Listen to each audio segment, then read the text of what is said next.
Балықтарыңызға сәлем. Осындай супер қатпарлы самса жасайтын боламыз. Ең бастысы бұның қамыры тек қана ұн мен су ғана қажет.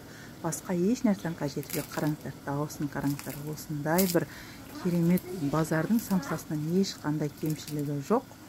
Бірақтан рецепті өте оңай, қарапайым, әрі жылдам дайын болады. Егер видеоны өткізбей соңына дейін қарасаңыздар, міндетті түрде самсаларыңыз ұқсап шығады. Бір жасағаннан жасап көріңіздер. Ең алдымен видеоны бастамас бұрын менің каналыма тіркеліп, подписаться жасап, қоңыраушаны басуды ұмытпаңыздар. Мінекей, осындай керемет самсаны ыдысымызға 250 мл мұздай су құямыз. Сосын бір шай қасық тұз қосамыз. Су міндетті түрде мұздай болу қажет. Сосын ұн қосып отырып қамыр илеміз. Дәл осы рецепті көбірек жасайтын болсаңыздар, көбейтіп жасай беріңіздер. Ұнды бірден қосып жібермей, бөліп отырып қосамыз. Құрметті қыздар, ханымдар, дәл осы рецептпен бір жасап көріңіздер. Міндетті түрде ұқсап шығады. Әрі үйдегі бар заттардан қол жетімді, оған жұмыртқа, май іздеп жүрмейсіздер. Мұздай суға осылай қатылау етіп қамыр илестір. Оған күш салып, қатты етіп илеудің қажет жоқ. Шамалы ғана қатылау қылып илестерді. Сосын ыдыстан түсіріп, осылай жақсылап июны қандырып, пакетке орап, сосын бір жарты сағатқа қалдырамыз. 20-30 минутқа. Қамыр тынып тұру керек. 20-30 минуттан кейін алып, шамалы ұн сеуіп отырып жаямыз. Бұл жерде қамырдың қатпарлы болып шығуы осы қамыр жаюында. Сосын майды дұрыс таңдау. Қамырды жайған кезде қатты қалың емес, қатты жұқа емес қылып жайыңыздар. Қатты қалың қылып жайсаңыздар, майды өзіне сіңірмейді. Қатты жұқа қылып жайсаңыздар да сіңірмейді. Міне қалыңдығы осындай болу керек, көрдіңіздер ма? Мінекей. Сол кезде самсаларыңыз көңілдегіндей өте керемет болып шығады. Осы жайып алған қамырға кез келген сары май, бірақтан майлылығы 82% болу керек. 82%дағы кез келген крестьянский сондай сары майларды ертіп аламыз да ыстық күйінде қамырға құямыз. Майды ыстық күйінде құйыңыздар. Сосын осылай өздеріңізге ыңғайлы етіп, жан жағына бірдей тегістеп жайып алыңыздар. Барлық жеріне бірдей тиісін деп мен осылай шеттерін қайырып осылай жасап шықтым. Негізі маған қолмен жайған ыңғайлы, жаққан ыңғайлы. Міне барлық жеріне бір тегістеп тигізіп шығасыздар да майды. Ауа қалдырмай, тығыздап, нығыздап отырып осылай орап шығасыздар.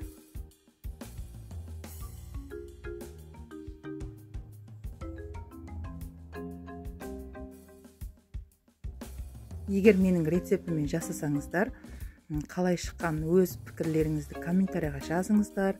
Сұрақ болса, сұрақтарыңыз қойыңыздар, міндетті түрде сіздерге жауап беремін. Осылай орап шыққан соң, ортасының екі жағына ауасын шығарып аламыз да, кері байланыс жасап, осылай орап шығамыз. Қараңыздар. Дәл осылай кері айналдырып отырып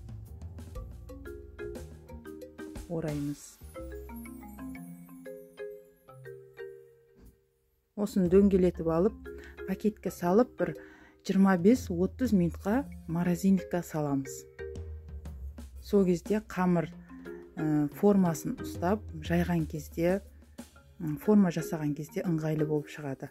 Міне 30 минуттан кейін морозильниктен шығардым.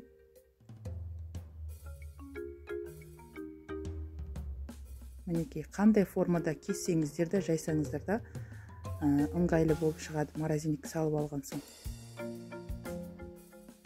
Енді осыны ортасынан осылай басып шығамыз. Міне қатпарларын қараңыздар. Осындай білініп тұр. Мінекей.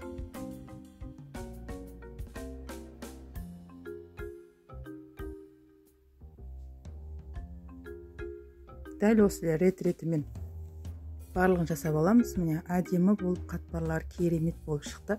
Шамалы ұндап отырып, Енді барлығын жайып шығамыз. Осы жерде жайған кезде жұқа етіп жаймаймыз. Қатты қалында болмауы қажет. Міне осындай қалыңдықта барлығын бірдей жайып шығамыз. Міндетті түрде қатты жұқа қылып жаймаңыздар. Әйтпесе қатпарлар білінбей қалады.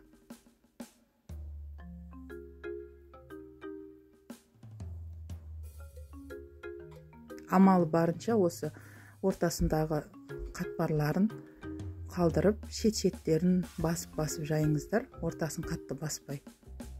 Негізі мен оған қарамаймын, бір тегісті жая беремін, соның өзінде керемет болып шықты. Мінекей. Форма жасап самсаны түйген кезде де дәл осындай етіп түйіңіздер. Сол кезде самсаларыңыз көтеріліп, яғни объемный болып пісіп шығады. Әдемі болып пісіп шығады. Ең бастысы мына ортасы ашылып қалмау керек. Мінекей қалыңдығын қарап алыңыздар. Сіздерге түсінікті болды деген ойдамын. Барынша сіздерге мұқият әрбір әрекетімді көрсетіп, түсіндіруге әрекет жасадым.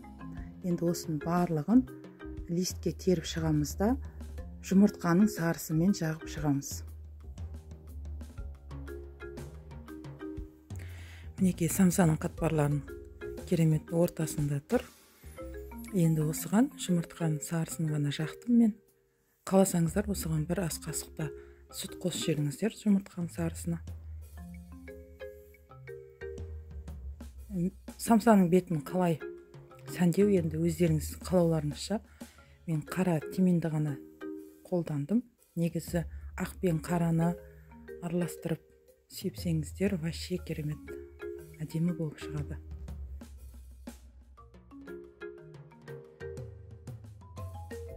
Бір 250 градуста қызарғанға дейін пісіріп аласыздар.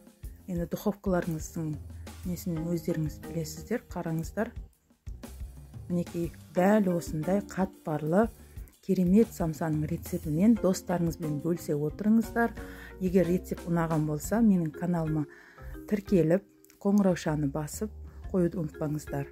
Қазақша каналдар дами берсін десеңіздер, міндетті түрде маған қолдау жасап кетіңіздер. Мінекей самсаларымыз өте керемет болып шығады. Ең бастысы шығыны аз самса. Кез келген заказға жасасаңыздар, кез келген дастарханға жасасаңыздар, ұялмай қоятын самсалардың бірі. Алдағы уақытта сіздермен ерекше рецепттермен қуантамын. Сол үшін менің каналымнан алыстамаңыздар. Ерекше рецепттерді көргілеріңіз келсе, мені жоғалтып алмаңыздар. Қош сау болыңыздар, ас болсын.